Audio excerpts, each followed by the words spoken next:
I'm super excited to be here, and thank you for choosing my talk and for that awesome intro. I am a bit nervous because this talk is going to be a little bit different. There's not going to be any vulnerabilities in the traditional sense of the word.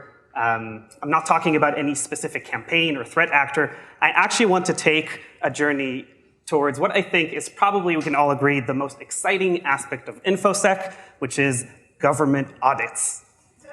So I'm going to use government audit reports to essentially show how the US Department of Defense views its own defensive posture. And one of the things that Chris said in his keynote, he talked about the permissive environment, and that is particularly relevant to here because we are going to be talking about the ultimate permissive environment as a result of the DoD's defensive posture. So this talk is planes, ships, and satellites. We're going to talk a little bit about the general aspects of it, and then I'll go straight into the meat. Okay, so why this talk? First of all, because the graphs are the best. This talk is essentially the talk embodiment of the Defense Charts Twitter account, which is the best if you're not following it. But really because there's not enough public coverage of offensive cyber operations that target military equipment and networks. And I'm not talking about intelligence gathering networks. I'm not talking about necessarily the civilian side of things. But rather, I actually want to talk about military equipment. And specifically, I want to discuss what's called MDAPs, or Military Defense Acquisition Programs, and how they are systematically vulnerable to many kinds of compromises and effects. And you're going to hear, I'm going to try and limit the amount of jargon that I use, but one specific term is particularly important because it comes up in almost every single report, and that term is survivability. Survivability essentially says that if some kind of combat platform goes into combat, it goes out, that it actually survives contact with the enemy. And in many cases, what you're going to see today is that the vast majority of combat platforms used today by the US military and its allies is not actually survivable specifically because of cybersecurity concerns. So let's talk about this. Let's talk about the vulnerabilities in the process itself rather than in any specific piece of equipment, though that exists as well. And I want to start off with a quote, and you'll see a lot of quotes here from various, as I said, amazing government audits with amazing people working on them. Truly, not sarcastically, these are people doing a fantastic job with very limited resources and doing the very best that they can. And if you look, they look at 45 current programs, as I said, defense acquisition programs. Those are major weapons programs like the F-35, like some of the major combat ships, like satellite constellations used by military services. They said in 2016, 31 reported that they plan to complete an evaluation of potential cyber vulnerabilities by 2019. So out of the ones that they surveyed, about 2/3 said that they will do some kind of assessment within 3 years, one assessment in 3 years, not to mention actually actioning the things that they find there. So that already gives you some notion of the time spans that we're talking about in DoD constraints. In 2019, one of the things that the amazing people at DOTE, or Director of Operational Test and Evaluation, have said is that cybersecurity flaws are one of the biggest concerns that would cause a system to be, as I said, not survivable. So think about this in the context of modern conflict, and there are certain potential geopolitical hotspots which may turn into actual open conflict in the coming years. Think about this posture adopted by DoD and how they view their own equipment and its ability to go through that successfully. So let's look at the actual evaluations and what they mean. So again, this is just a high-level view from the official auditor that says, programs most frequently reported the tabletop exercise as characterizing their cybersecurity assessment. That means that out of the ones that actually did something, the vast majority of them just did a tabletop exercise. The amount of organizations that took their weapons platforms through a full systematic evaluation, including red teaming, component analysis, proper adversary assessments, and so on, that is that tiny bit at the bottom. That's 10 out of the total of 45. So, and again, this is just for the actual evaluation done once. Think about the security posture that you would recommend to your organizations, to your victims, to your potential people that you try to defend on a daily basis. And from 2020, and I cannot stress this enough, this is something that's been said by the various auditors over the course of the years. They are screaming that cybersecurity is a major concern. This is, by the way, the official government equivalent to screaming. Cybersecurity is treating it as an add-on feature rather than being baked in. We all know this to be a concern in our respective areas. And essentially what they're flagging is that both for software and hardware used within DoD programs, there's a systematic flaw in how we approach it fundamentally. Okay, so that was on the general side of things. Let's talk about specific programs. And one of my favorite ones is the F-35. So the F-35 is amazing. It is the plane that can do everything. It comes in 3 flavors. And it supposedly is not just an airplane. It is essentially a platform. It's a platform that does many things. It has many onboard systems. It also is one of the most code-heavy, software-reliant modern combat platforms that we see anywhere, especially in the DoD. Now, what that means is that there is both a lot of significant onboard computing, a lot of software processes that govern everything from targeting to the engines, to oxygen regulation and everything in between. But also, it's not just about this, it's about the entire ecosystem that fuels the F-35. So we're gonna talk a little bit about the systems that make it fly and allow it to be what it's meant to be. But essentially, it's more than just the plane itself. And also think about this, it's built by many partner countries.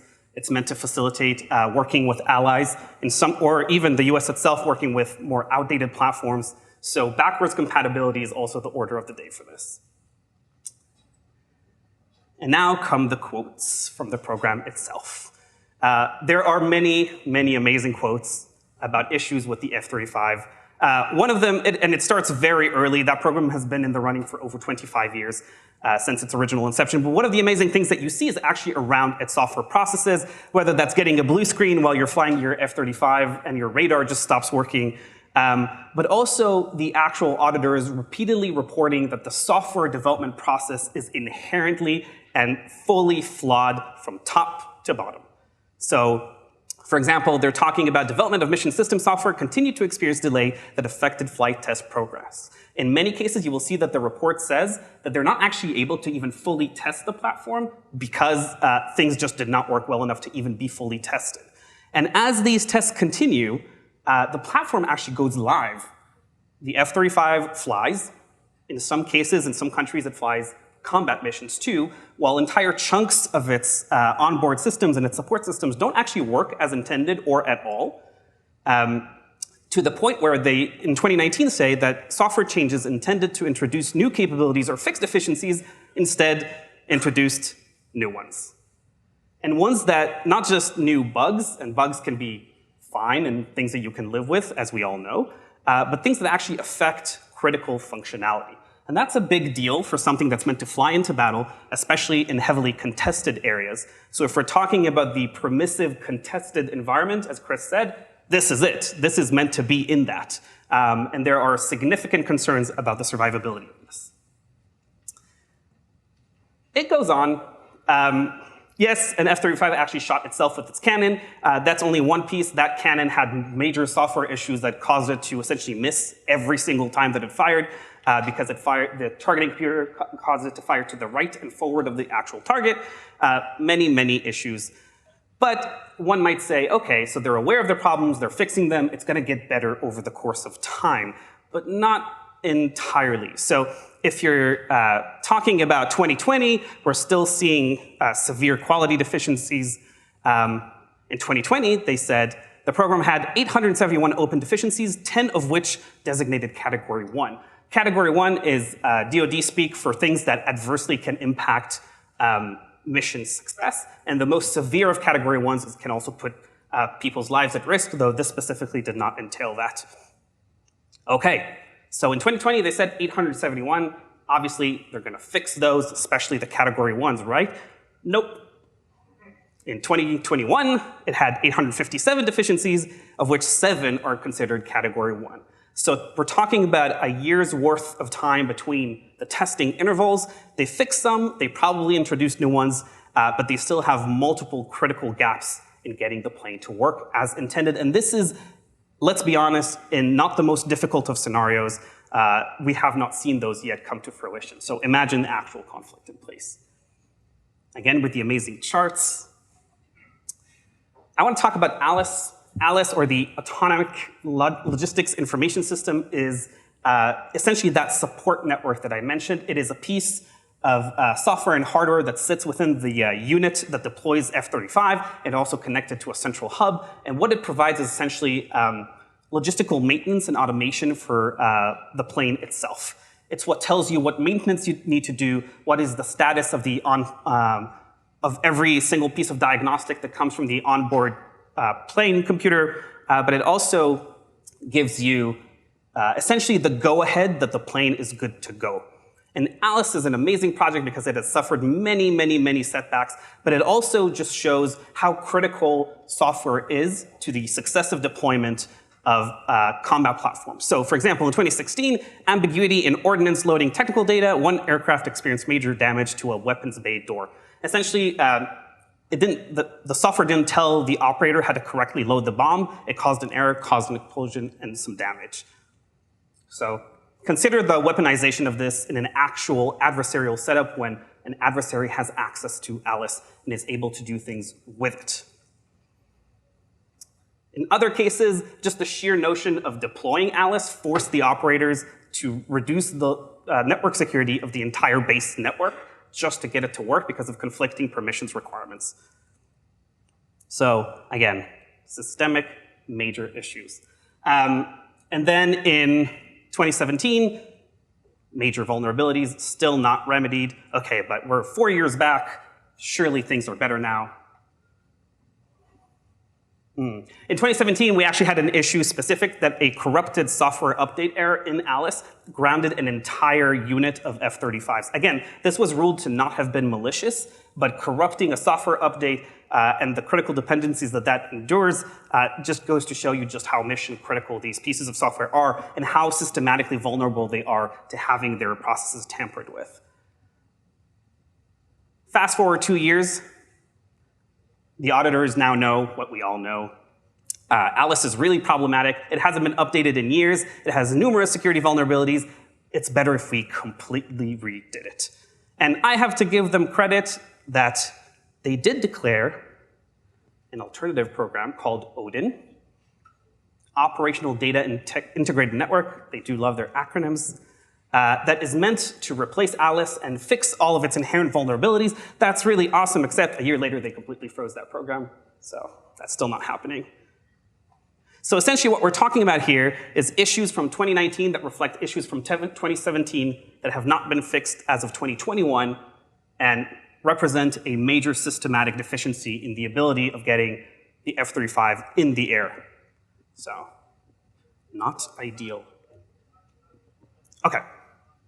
Moving on to another example, I want to talk about satellites, not civilian satellites. Those definitely do have a military use case. When we're talking about satellites, we traditionally have 3 components to them, or 3 segments, as it often appears in the literature. There's the space segment, which is the actual satellites, which usually when we're talking about vulnerabilities in that space, we talk about electronic warfare, and it's kind of more data-driven cyber operational aspects. There's the control or link segment, and specifically in that something called TT&C, or telemetry tracking and control. This is the equivalent of C2 just for satellites, and it's how you both control the actual satellite, give it instructions, you can fire its boosters if it needs to move a little bit, you can do various interesting things with it. And then of course, the terminals, which are the users. So there's this helpful graphic from NCC Group, on which I added a few entries as well, about some of the many, many ways in which these could be targeted. So it's anything from compromising, from jamming attacks against the actual satellite, that's fine. Of course, if it's a satellite and it's wide beam, you should be able to intercept it in some cases, and it's not always properly or fully or wholly encrypted.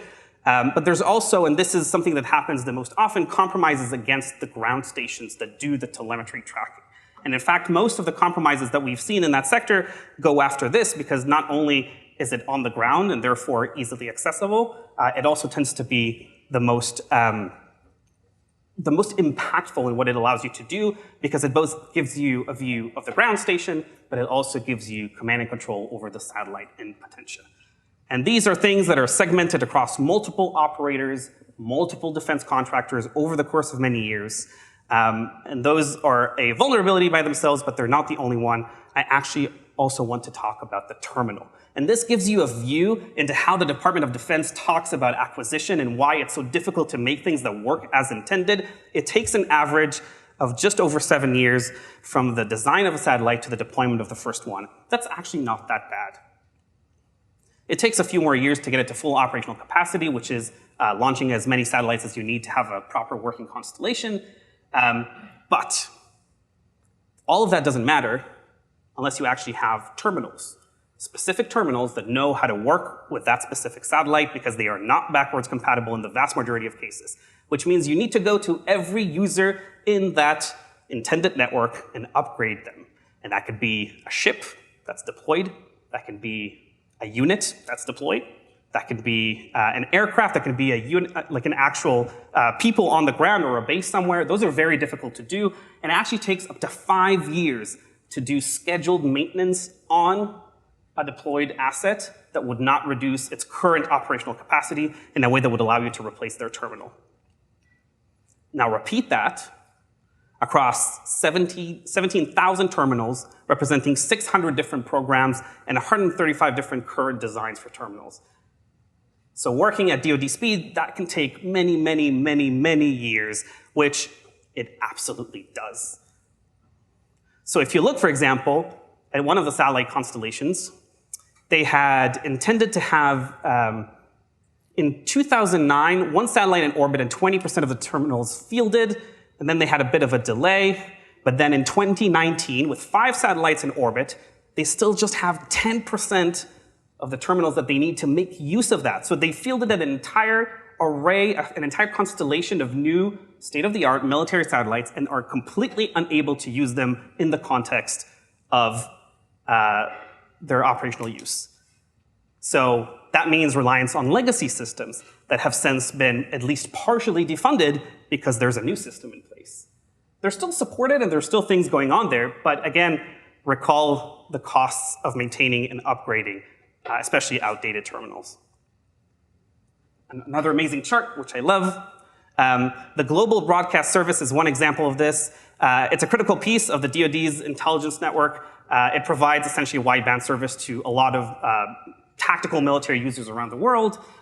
It's great, but as you can see, it is not survivable against internal or external cybersecurity threats, which is great considering this is the network that's still in large parts active. And it's very difficult, as we know, to upgrade and patch it as needed. If we look at the next one, the Wideband Global Satellite Network is essentially the newer sibling for GBS. They're still launching satellites for that, but they have enough for it to be operational. So again, this is having learned from the lessons of the past. They still have designed it never to provide protection against some of the things that we expect our adversaries to do in the near future, specifically relating to cybersecurity concerns. So even as we design new hardware and software today, it continues to be systematically vulnerable and lacking that agility in software updates because of the limited constraints of resources that are put on the table for this, as the auditor says in their own words. Third satellite program, the Multiuser Objective System, which is specifically meant for Navy use. And upgrading naval vessels is difficult because you have to run ashore for this. It is quite difficult to schedule this. It has to rip them out of their operational schedule. That's fine. In 2016, the system is not survivable against cyber attacks. They discovered over 1,000 vulnerabilities in the ground system, just in the ground system. In 2019, they still had significant cybersecurity concerns. Obviously, it takes a long time to patch all that. But and this is, again, the most important. Not only are there severe cybersecurity concerns, in 2021, it's still not actually being used in the vast majority of cases. So they're still relying on the old systems, the older, lesser secure systems, because they don't have a choice. So both the new is bad, the old is bad. It's really difficult to reconcile all of these. This was meant to be the significant brainchild of DoD planners and their respective defense contractors to make a ship that's modular. It was meant to have swappable modules. They dropped all that. It was meant to be flexible and do a bunch of different things. And it was critically designed by design to be not survivable for any kind of combat contact. So, but one of the interesting things that they're doing in this program that was novel is that they actually reduce the amount of staff on the craft and instead relying on shore-based contractors for anything relating to maintenance of the ship's software and systems. Again, shore-based contractors. Imagine the vulnerabilities both in the process and the ability to actually patch anything, but just the amount of both supply chain and actual vulnerabilities that introduces into the process. That's not going very well. The LCS is not a very popular project. They're still finding things to do with it. It has significant cybersecurity deficiencies. It has no survivability and multiple issues. So these are just a sampling of various DoD programs. I can assure you they're quite representative, though some are more egregious than most. And I'm not necessarily saying this as an indictment of DoD. It actually is increasingly throwing money at the problem and resources, and it's gradually getting better. But they're essentially chasing a circumstance that is entirely difficult to navigate from the get-go. Having an agile cybersecurity solution for major combat programs when agility is the order of the day, and that's completely, nearly impossible to facilitate when you have battleships, cruisers, and the such patrolling the seas, that's very difficult. So really, there are many, many challenges in this process. I love this diagram because it makes absolutely no sense. Information assurance is a cube, but it's a cube in a one-dimensional graph. It's amazing. But essentially, they're trying to do many things at once. They're trying to make platforms that do everything and anything, thereby increasing their own complexity, where in fact they should be simplifying things. They try to adopt commercial over-the-shelf solutions, but that again incurs more vulnerabilities, especially if you do not have the patching cycles to identify things and mitigate them as they come up. The life cycle of military hardware and software, despite best attempts, is still too rigid. I think they said that the average time to patch anything, even in the best of circumstances, is at least 7 months, which is not great. And this is, again, just for the circumstances where they know something is up, so for things that have been caught via either internal vulnerability assessment or published as a CVE somewhere. And again, resourcing is improving, but the more programs that exist, the more difficult that it becomes. So I will just say, to wrap up, that this is not necessarily meant to dig on the DoD. There are many challenges to the circumstance. And also, it's important to say, one of the reasons why I was able to have this talk is because the DoD and its various offices gives you a lot of transparency into the audits. There are obviously classified annexes to all of these that explain what the vulnerabilities are and provide more thorough assessments at the survivability of the program, and so on and so forth. But this is great visibility that you can get that is fairly unique to the US, so it is something to call out and appreciate. And also that this is just a small sliver, and I will shamelessly plug my own book here.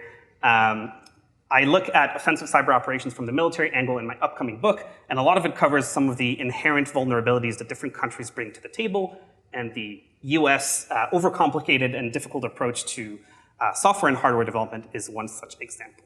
So with that, I'll stop. Thanks, Danny. In all the programs that you've looked at, have you come across any good news stories where the phases have crunched down and become more efficient? There were a few of them that were declared survivable. They tend to be limited, and they always have asterisks in the sense that it was survivable as of X and under these limited circumstances. So let's be honest, for people here who have done red teaming or pen testing, just the fact that we found something and remediated it doesn't mean that it's safe.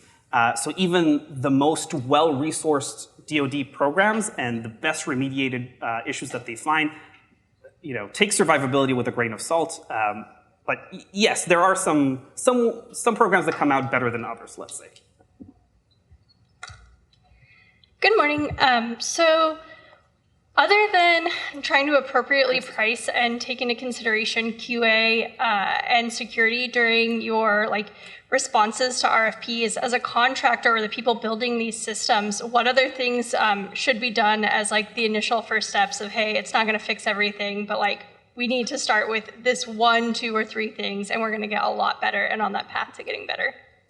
So that's a great question, and the answer would have essentially splits depending on where you are in the program's life cycle.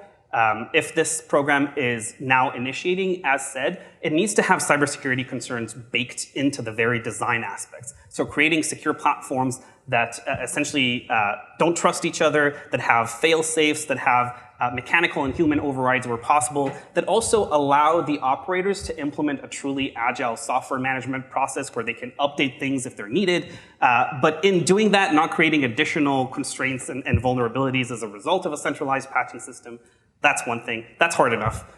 For things that are already live, I think it requires a massive increase in the budget for testing to truly identify where vulnerabilities are, and not just abstractly what's vulnerable in alignment to the expected adversaries that you would encounter in the field. So there needs to be a holistic approach that looks at adversary intelligence and cross-references that with the systemic vulnerabilities of the combat platforms that says, considering that we view this to be the most realistic scenario, essentially a more thorough investment in red teaming in order to aggressively prioritize when it needs to be resolved first. One final question over here to your right. So if you're civilians trying to understand the problem and understand the issue, how intractable is the issue of the clearances? A lot of stuff is classified. How can we provide help? How can we do what we need to do to support the efforts if that's a barrier? Yeah, that's a difficult question because a lot of the actual work on the software and hardware is done by a very specific set of cleared military contractors.